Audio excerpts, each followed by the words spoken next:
ఓం నమ శివాయ. ఓం నమో నారాయణాయ నమ. నిన్న మనం బలిచక్రవర్తి స్వామికి 3 అడుగుల దానం ఇవ్వడం ఏమిటి, ఇంకా ఏమైనా కావాలా అని అడుగుతూ ఉంటారు. అడుగుతూ ఉన్నప్పుడు మనం కొన్ని తెలుసుకున్న విషయాలు ఏంటంటే, బ్రాహ్మణుడు అన్న మాటకి అర్థం పరమ సంతోషంతో ఉన్నదానితో తృప్తిగా ఉండి వెళ్ళిపోవడం. సన్యాసికి గొప్ప భూషణం జ్ఞానం, బ్రాహ్మణుడికి ఉండవలసింది ఐశ్వర్యం, గొప్ప ఐశ్వర్యం తృప్తి, క్షత్రియుడికి ఉండవలసిన గొప్ప ఆభరణం శత్రువులను సంహరించడంలో ముందుకు వెళ్ళడం అని తెలుసుకున్నాం. అయితే ఈ ముగ్గురికి 3 భూషణాలు అని వ్యాసుల వారు భాగవతంలో చెప్పారు. దొరికిన దానితో తృప్తి పడడం అలవాటు లేని బ్రాహ్మణుడు సప్తద్వీపాలను తీసుకువచ్చి ఇచ్చినా ఇంకా తృప్తి చెందడు. తృప్తి అన్నది లోపల ఉండాలి. 3 అడుగులు ఇచ్చాను అను సంతోషిస్తాను అంటే ఆయన భార్య వింజావళిని పిలిచి, పిల్లవాడు 3 అడుగులే అంటున్నాడు, ముచ్చటగా ఉన్నాడు, ఆ 3 అడుగులే దానం చేస్తానని బంగారు పళ్ళెం తెచ్చి అక్కడ పెట్టి కాళ్ళు కడిగి అందులో పెట్టి దానం చేద్దామని అనుకున్నాడు. అసలు ఏదైనా దానం చేసేటప్పుడు కాళ్ళు కడిగి దానం చేయాలి. అంతేగాని ఏదో వచ్చారు ఇచ్చేసాము అన్నట్టుగా కాదు. వాళ్ళు అందుకే బొటనవేలు మీద కొన్ని చదివేటప్పుడు మంత్రాలు కాస్త నీళ్లు పోయించి మళ్ళీ ఆ దానం తీసుకుని అలా చేస్తూ ఉంటారు. కాబట్టి కాళ్ళు కడిగి దానం చేయాలి. కాబట్టి ఏది నీ కుడికాలు ఈ బంగారు పళ్ళెంలో పెట్టు అన్నాడు. ఎప్పుడైనా సరే కుడి పాదానికి ముందు కాలు కడగాలి. ఆడవాళ్ళు కూడా పేరంటాళ్ళలో పసుపు రాసేటప్పుడు కుడికాలికి ముందు పసుపు రాసి, ఒకవేళ ఎడంకాలు వాళ్ళకి అందుబాటులో దగ్గరగా ఉందనుకోండి, కుడికాలికి ఒక చుక్కైనా పసుపు రాసినట్టుగా చేసి తర్వాత ఎడంకాలికి రాసి కుడికాలికి రాసుకోవచ్చు. మనం ఎక్కడికైనా వెళ్ళినప్పుడు కూడా ఏ తీర్థాలకైనా వెడుతూ ఉంటాం. అక్కడ ప్రత్యక్షంగా కొంతమంది గురువులు తిరిగిన ప్రదేశం ఉంటుంది. చూడండి, ఇప్పుడు అరుణాచలం వెళ్ళాం, రమణ మహర్షి ఆశ్రమం దగ్గరికి వెళితే ఆయన అక్కడ అంతా తిరిగినవాడు. కాబట్టి మనం ఆటోలోంచి దిగగానే ఎడంకాలు ముందు పెట్టేసి దిగకూడదు. కారులోంచి దిగిన ఎడంకాలు ముందు వీలుగా ఉండి అట్నుంచి దిగాల్సిన పరిస్థితి వచ్చినా సరే కుడికాలు ఒకసారి ఆ నేల మీద మోపి అప్పుడు మనం ఎడంకాలు పెట్టాలి. అంతేగాని వాళ్ళని అవమానపరిచినట్టు అవుతుంది అది. కాబట్టి ఎప్పుడైనా సరే మనం ఎక్కడికి వెళ్ళినా, ఏ పుణ్యక్షేత్రానికి వెళ్ళినా, ఇప్పుడు ఒక్కసారి అక్కడ కాలు పెట్టి మనం దిగాలి అన్నప్పుడు కుడి కాలునే ముందు పెట్టి అక్కడ దిగాలి. కాబట్టి కాళ్ళు కడిగి దానం చేయాలి. కాబట్టి ఏది నీ కుడిగాలి బంగారు పళ్ళెంలో పెట్టు అన్నాడు బలిచక్రవర్తి. కుడిపాదం కడిగి తర్వాత ఎడం పాదం కడగాలి కదండి. వామనమూర్తి తన బుజ్జి పాదాన్ని పళ్ళెంలో పెట్టారు. ఆయన బ్రహ్మచారిగా ఉన్న లక్ష్మీదేవి నిత్యానపాయని మహాపతివ్రత. ఆమెకి ఒక అలవాటు ఉంది. నిద్ర లేచినదాదిగా శ్రీ మహావిష్ణువు పాదాల మీద తన నొసట బొట్టు ముద్రపడేటట్టుగా మోకాళ్ళ మీద వంగి నమస్కరిస్తుంది. శంకరాచార్యుల వారు సౌందర్యలహరి చేస్తూ అమ్మవారి అవయవాలన్నీ సున్నితంగా ఉంటాయి, కానీ మోకాళ్ళు మాత్రం గరువుగా తేలిపోయి ఉంటాయి అన్నారు. ఎందువలన అంటే పరమశివుడు కనపడినప్పుడల్లా మోకాళ్ళ మీద వంగి నమస్కరించేత ఆమె మోకాళ్ళు గరికెక్కిపోయాయి అన్నారట. ఏమి దర్శనం పొందారో ఆయన మహానుభావుడు. పోతన గారు ఒక పద్యంలో అంటారు, ఆయన పాదమే పద్మమై, అనేక పద్మాలు ఆయనలో ఉన్నాయని అంటూ ఉంటారు. పద్మం అంటే అరవిందం అంటే ఏంటండి, పద్మం కదా. లోకంలో ఆ పాదమే పెద్ద పద్మం విష్ణుమూర్తిది. పాదం పద్మం ఎలా అవుతుంది అంటే భగవంతుని విషయంలో హస్తారవిందం, పాదారవిందం, ముఖారవిందం, నయనారవిందం అన్నీ పద్మాలే, అన్నీ అరవిందాలే అంటాం. ఎందుకు అలా అంటామంటే పద్మం ఎక్కడ ఉంటే అక్కడ తుమ్మిద వెళ్ళి వాలుతూ ఉంటుంది. తుమ్మిద అంటే ఏదో కాదండి, మన మనస్సే. 5 ఇంద్రియాలతో కలిపి మనసుకి షట్పది అని పేరు. 6టితో కలిసి భగవంతుని ముఖం చూసినా, కళ్ళు చూసినా, పాదాలు చూసినా తుమ్మిద పద్మంలోకి ఒరిగిపోయేటట్లుగా ఒరిగిపోయి మకరందం పానం చెయ్యాలి. అందుకని అది పద్మంలా ఉంటుంది తప్ప పువ్వులా ఉండదు, మామూలు పువ్వులా ఉండదు అని అర్థం. కాబట్టి తామర పువ్వులా ఉంటుందిట. నిరంతరం పద్మాల చేత ఆరాధించబడిన శ్రీమన్నారాయణుని పాదాలు పద్మాల సుగంధం చేత గుబాళిస్తూనే ఉంటాయి. వేదాలను అందిలిగా కలిగిన ఆ పాదాలు ప్రతిరోజు లక్ష్మీదేవి నమస్కరించిన కారణం చేత ఆమె లలాటంలో ఉండే కస్తూరి అంటుకున్న ఆయన పాదాలను కడగడానికి బలిచక్రవర్తి ఉద్యుక్తుడైనాడు. వింధ్యావళి నీళ్లు పోస్తుంటే కాళ్ళు కడుగుతూ,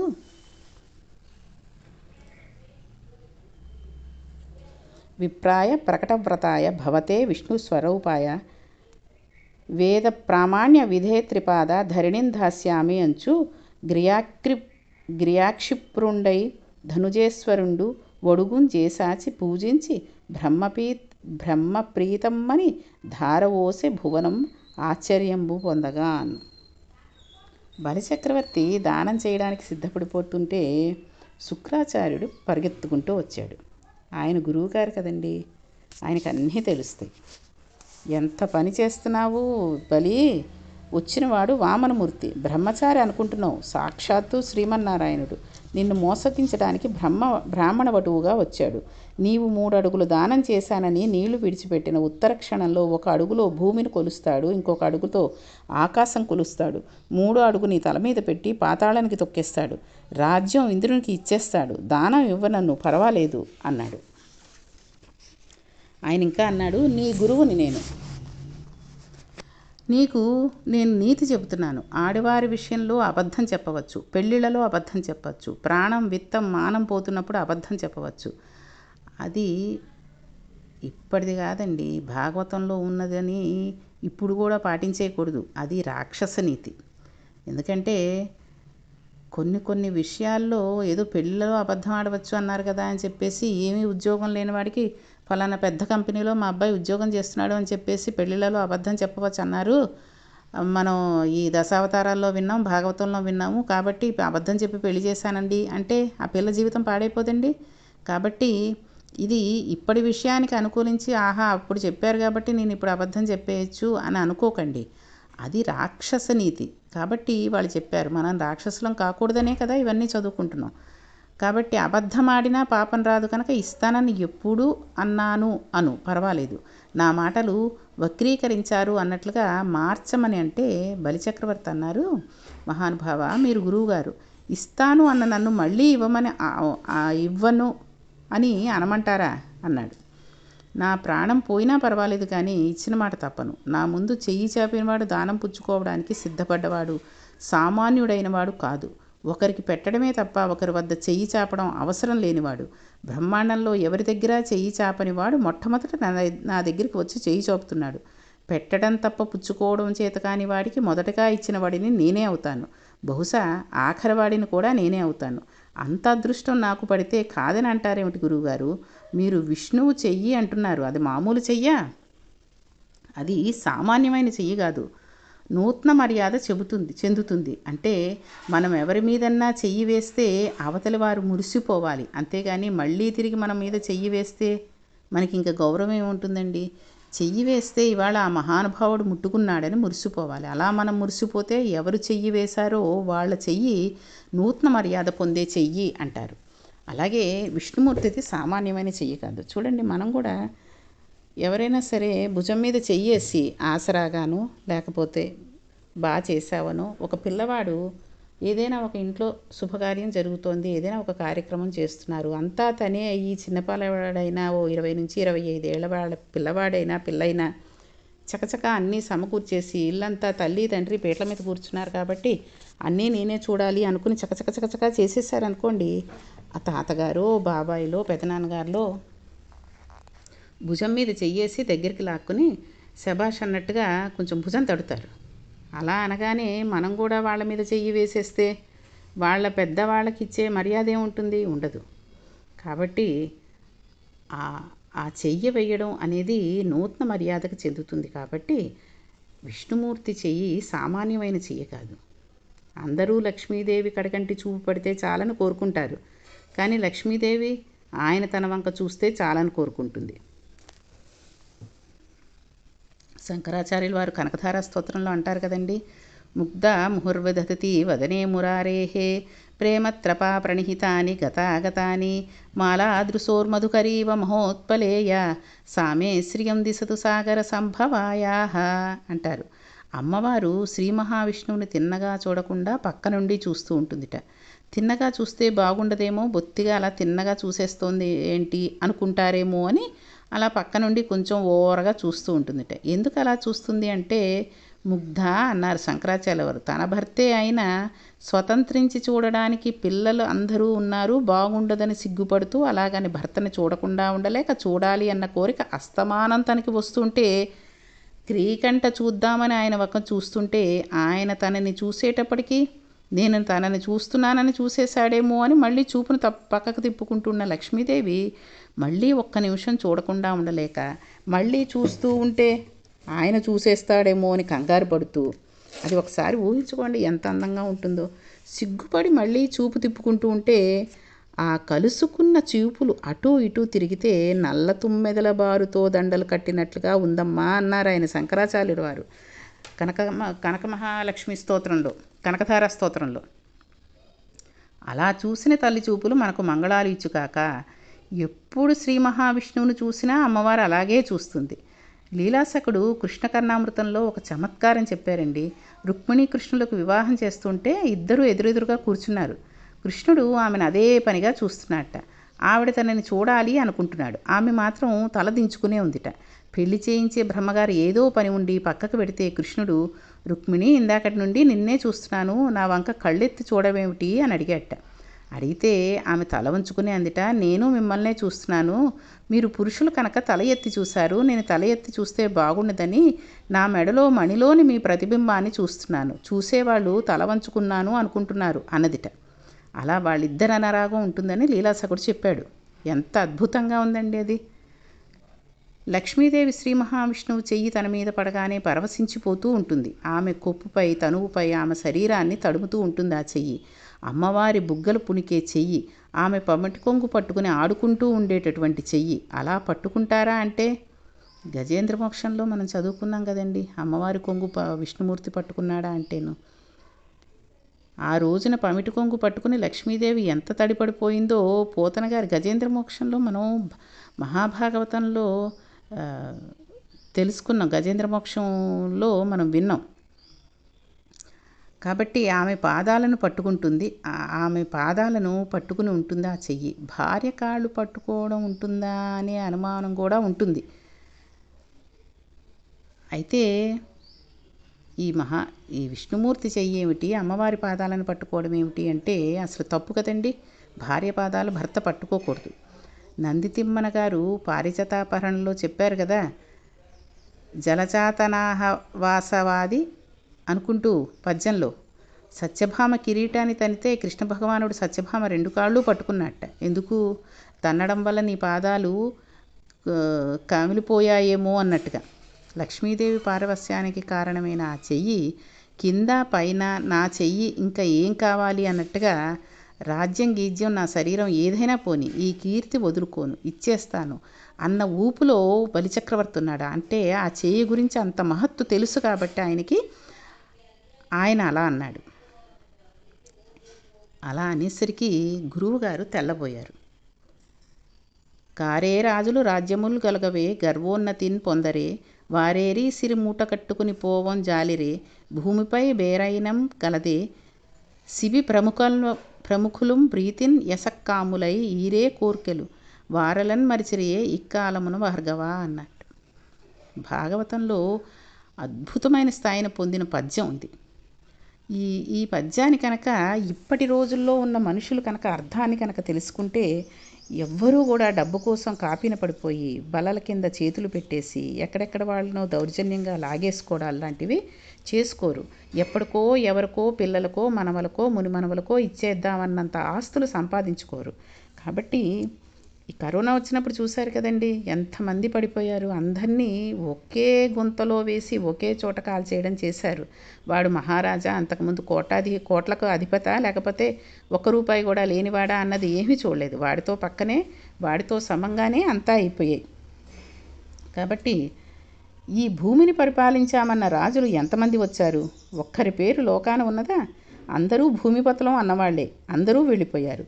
ఇచ్చిన వాళ్ళు శిబి చక్రవర్తి వంటి వాళ్ళు కూడా శాశ్వతంగా మిగిలిపోయారు. గురువుగారు ఇవ్వడం గొప్ప, ఇచ్చిన మాట తప్పలేను, మాట మీద నాకు ఉన్న అభిమానం అటువంటిది అన్నాడు బలిచక్రవర్తి. నేను ఇవ్వవద్దు అంటే ఇచ్చేస్తాను అంటున్నావు, నా మాట ధిక్కరించినందువల్ల నీ సమస్త ఐశ్వర్యం నశించిపోవుగాక అని శుక్రాచార్యుడు అన్నాడు. బృహస్పతి చెప్పింది కూడా ఇదే కదండి. రాక్షస శరీరం తనువులోనే దోషం ఉంది. ఎంత చెప్పినా వినకుండా గురువుగారి మాట తిరస్కరించాడు అంటే అది దోషమే. కాబట్టి ఇక్కడ బలిచక్రవర్తి ఏం చేశాడు, గురువుగారి మాట తిరస్కరిస్తున్నాడు. అప్పుడు ఐశ్వర్యమంతా పోతుంది అని బృహస్పతి చెప్పాడు కదండి. అప్పటి వరకు వేచి ఉండమని ఇంద్రుడితో అన్నాడు. అలాగే గురువు మాట తిరస్కరించి 3 అడుగులు దానమిచ్చి నీళ్లు ధారపోస్తుంటే ఇంకా శిష్యుడి మీద ఆపేక్ష పోదు కదండి గురువుగారికి. శిష్యుడి మీద ఆపేక్ష వదిలిపెట్టలేక శుక్రాచార్యుడు నీళ్లు పోస్తున్న పాత్ర తొండంలోకి అడ్డు వచ్చి పడ్డాడు. ఇదం నమమా అని నీటిధార పడితేనే కానీ దానం చేయడం కుదరదు. అయ్యేసరికి నీటిధారకి అడ్డంగా ఆయన వచ్చాడన్న విషయం శ్రీ మహావిష్ణువుకు తెలుస్తుంది కదండి. బ్రహ్మచారి అవటం వలన చేతిలో దర్భల కట్ట ఉంటుంది.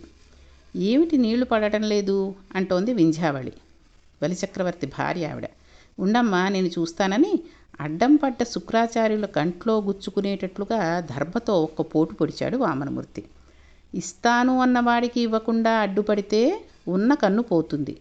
అప్పటి నుంచి శుక్రాచార్యులు ఒంటికంటివాడే అయిపోయాడు. అంతకుముందు అంతా కళ్ళు బాగానే ఉండేవి ఆయనకి. జరిగేది జరగక మానదు, ఎలాగూ ఇచ్చేస్తున్నాడని శుక్రాచార్యుడు బయటికి వచ్చేశాడు. విప్రాయ ప్రకటప్రతాయ భవతే విష్ణుస్వరూపాయ అన్నారు పోతన గారు. మహానుభావుడు నేను ఇచ్చేస్తున్నాను 3 అడుగులు అని వేదం ఎలా చెప్పిందో అలా భవతే విష్ణుస్వరూపాయ, విష్ణువుకి నేను దానం చేస్తున్నానన్న అహంకారంతో కాకుండా పరమేశ్వరుడు నన్ను అనుగ్రహించడానికి తాను వచ్చి పుచ్చుకుంటున్నాడని 3 అడుగుల నేల దానం ఇస్తున్నానని నీరు విడిచిపెట్టాడు. అది కావాల్సిందండి. ఎవరైనా సరే ఈ రోజుల్లో తెలుసుకోవాల్సిన విషయం ఏంటంటే, ఏదో నాకు ఇంత డబ్బు ఉంది నేను ఇస్తున్నానండి అని ప్రకటన చేసేసుకుంటూ ఉంటారు, పేపర్లలో వేయించేసుకుంటూ ఉంటారు. గుళ్ళోకి ఎడతారు, ఓ 500 వేసి ఆయనకి ఇచ్చిన 500 ఇచ్చానండి ఆయనకి, నేను ఆ గుళ్ళోకి వెళ్ళాను కదండి 500 ఇచ్చాను. ఓ పట్టు ఓ పంచా కండువా ఏదో ఇచ్చారనుకోండి బ్రాహ్మడికి. ఆ బ్రాహ్మణుడికి పుట్టిన దగ్గర నుంచి ఆయన తనువు అయిపోయేంత వరకు కూడా బట్టలన్నీ నేనే పెట్టానన్నంత గొప్పగా చెప్పేసుకుంటూ ఉంటారు. నేనండి కార్తీక మాసంలో మరీ వచ్చేస్తుందండి ఇది. కార్తీక మాసంలో స్వయం పాకం ఇవ్వడం, దానాలు చేయడం మంచిదని మనకి పురాణాల్లో ఇప్పుడు యూట్యూబుల్లో కూడా తెగ చెప్పేస్తున్నారు. ఈరోజు ఈ దానం చేయండి మీకు మంచి ఫలితం అంటే అది ఏమిటో కూడా తెలుసుకోకుండా, ఆ దానం చెయ్యొచ్చా లేదో కూడా తెలుసుకోకుండా జనాలు వెర్రెత్తిపోయినట్టుగా ఇచ్చేస్తున్నారు. ఈ దానాలు చేసిన తర్వాత అదొక ఫోటో తీసుకోవడం. వెనకటికి ఎవరో వాట్సాప్లో పెట్టారండి, 2 అరటిపళ్ళు ఓ భిక్షగాడికి ఇస్తూ 3 మనుషులు ఫోటో తీయించుకున్నారు. అది ఈ రోజుల్లో దానం చేయడం అంటే. ఇస్తున్నవి 2 అరటిపళ్ళు ఒక భిక్షగాడికి, ఒక వృద్ధాప్యంలో ఉన్న భిక్షగాడికి ఇస్తున్నట్టుగా 3 మనుషులు ఆ 2 అరటిపళ్ళని పట్టుకుని ఫోటో తీయించుకున్నారంటే వాళ్ళు ఎంత ఫోటో పిచ్చి, వాళ్ళు దానం ఏమాత్రం చేయగలరు అన్న విషయం మనకు అర్థమైపోతుంది. కాబట్టి ఇచ్చిన దానం అనేది మనకి పరమేశ్వరుడికి పుచ్చుకున్న వాడికి తెలిస్తే చాలు, ఊరందరికీ తెలియక్కర్లేదు. నేను ఫలానాది చేశానండి, ఫలానాది ఇచ్చానండి అని వచ్చిన వాళ్ళకల్లా చెప్పుకుంటూ ఉంటే ఆ దానం చేసిన ఫలితం భగవంతుడు తీసేస్తాడు. కాబట్టి 3 అడుగుల నేల దానం ఇస్తున్నానని నీరు విడిచిపెట్టాడు బలిచక్రవర్తి. ఆ ధార మునులందరినీ నిలబెట్టే నియమాల ధార అయింది. రాబోయే కాలంలో బలిచక్రవర్తిని నమ్ముకున్న వాళ్ళందరి భార్యల కళ్ళ వెంట కారబోయే నీటిధార అయింది. రాక్షస వంశాన్ని నిరాధారం చేయగలిగిన నీటిధార, ఇంద్రుడికి రాజ్యాన్ని దత్తత చేయగలిగిన ధార, చెయ్యి పట్టవలసిన అవసరం లేనివాడు తాను సృజించిన భూమిని తాను దానం పట్టాడు. ఏమి దానం అండి బలిచక్రవర్తిది. వామనమూర్తి సంతోషించి 3 అడుగులు ఇచ్చావు కదా నేను కొలుచుకుంటాను అన్నాడు. అంటే బలిచక్రవర్తి అన్నాడు సరే కొలుచుకోమని అన్నాడు. అతను ఏ రకంగా కొలుచుకున్నాడు అంటే మీ అందరికీ తెలిసినవే ఇవన్నీను, కానీ కథ పురాణం చెప్తున్నప్పుడు కొంచెం సస్పెన్స్ అనేది ఉండాలి కదా అని ఇక్కడ ఆపుతున్నానండి. కాబట్టి ఏ విధంగా ఆయన 3 అడుగులు కొలుచుకున్నాడు, ఆ తర్వాత ఏమైంది అనే విషయాన్ని రేపటి పారాయణంలో తెలుసుకుందాం. ఓం నమః శివాయ. ఓం నమో నారాయణాయ నమః.